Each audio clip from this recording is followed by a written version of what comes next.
NFL note. Turning the page on an epic and dramatic failure is never an easy thing to do, especially when that epic and dramatic failure is so public, so humiliating, and so very, very cringy and corny. That's corny. That's right. I'm looking at you, Captain Cringe. All Russell Wilson wants to do is just move the hell on. And instead, he keeps getting dragged over and over and over again. Right when I thought that it couldn't get any worse than Tariq Woolen saying that the dude is built like a sack of potatoes. I mean, that's an incredible line. You see him on TV, and he looks like he's in shape, and then you see him in person, and he looks like he's a sack of potatoes. And then one of the other dudes jumps in with, he might be out of shape. And then don't forget, Woolen also added he's short. So I thought that was pretty much rock bottom. Don't forget Mark. One of the best things ever, but rock bottom. However, this morning, old Russet got dragged again.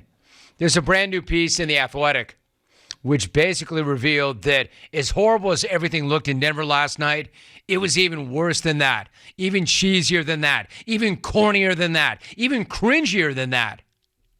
I mean, I don't even know what the biggest nugget was.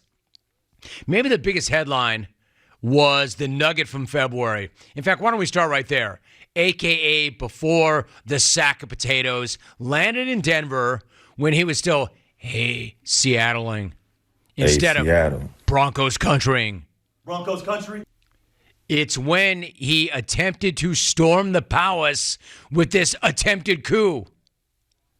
An attempted failed power play. Check this out. According to this column, quote, convinced that Carroll and Schneider were inhibiting his quest to win additional Super Bowls and individual awards, Wilson asked Seahawks ownership to fire both of them, according to league sources who spoke to The Athletic on the condition of anonymity because they were not authorized to discuss the details. End of quote. He didn't just try to run off the gum assassin. He tried to blow out the GM as well. The speed talker already could not look any better in the Russ divorce, except right now he somehow looks even better because the tater continues to eat L's. Consider that a divorce.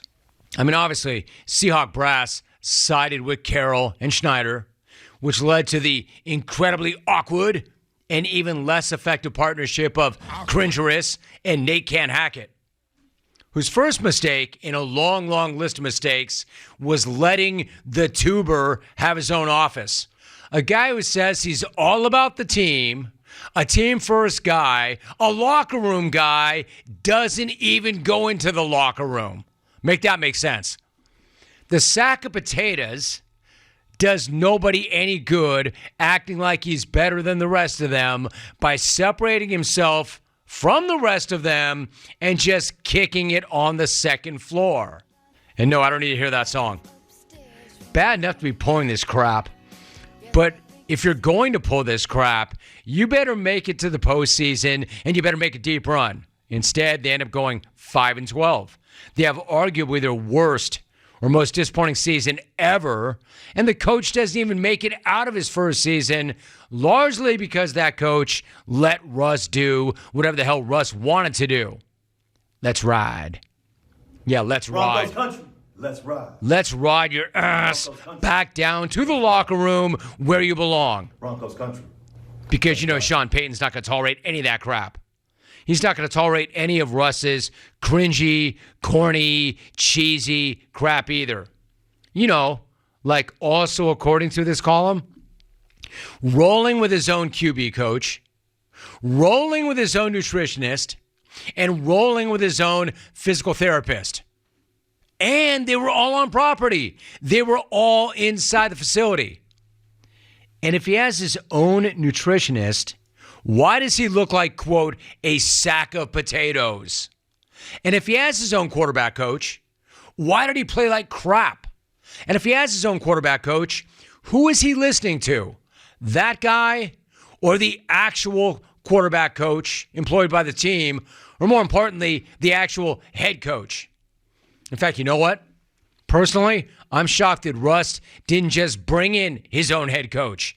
He brought in his own quarterback coach. Why not bring in his own head coach? Like, just kind of walk around the facility with the guy that he really wanted, Sean Payton.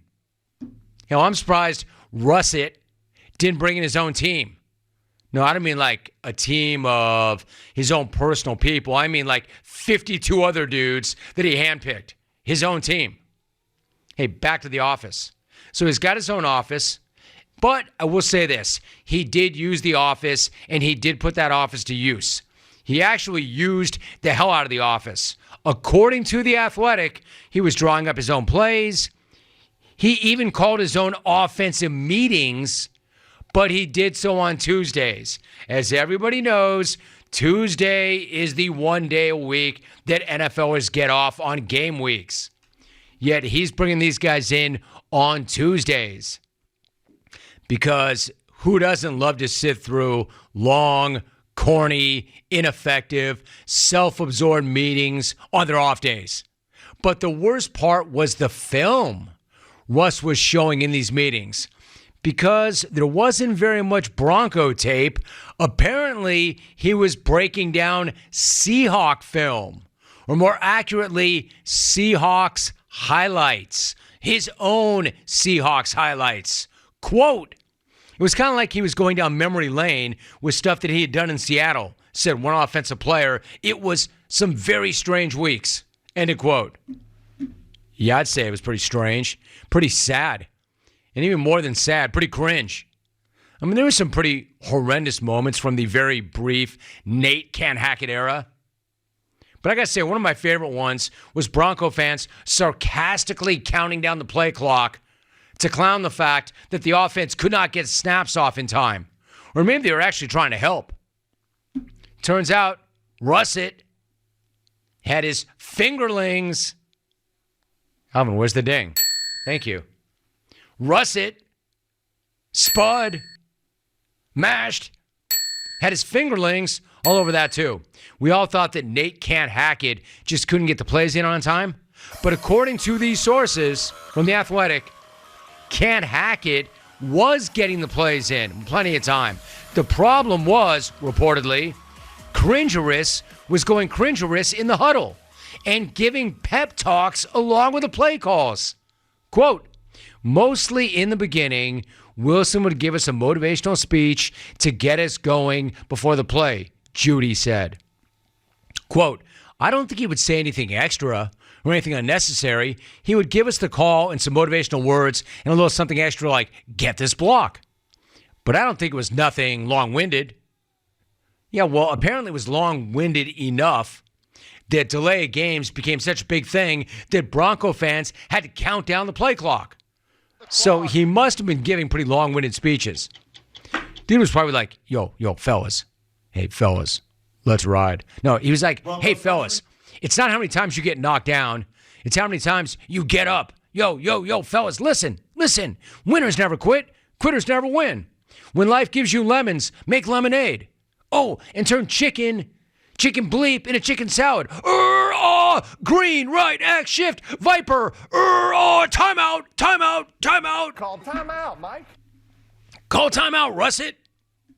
Like, there's so many amazing details in this column. You've got to read the whole thing. One of my favorites, though, was, quote, Wilson hired a new publicist as his image suffered through the difficult season, end of quote. As if any publicist could positively spin any of that corn, any of that cringe, or any of that cheese, or make that season anything other than the worst Broncos season ever. Whatever that publicist told the reporters from The Athletic obviously went in one ear and right out the other. I mean, that was your solution to hitting rock bottom last year? Bring in a new publicist to change out Broncos country, let's ride, to Broncos country, let's cringe. Broncos country, let's cheese. Broncos country.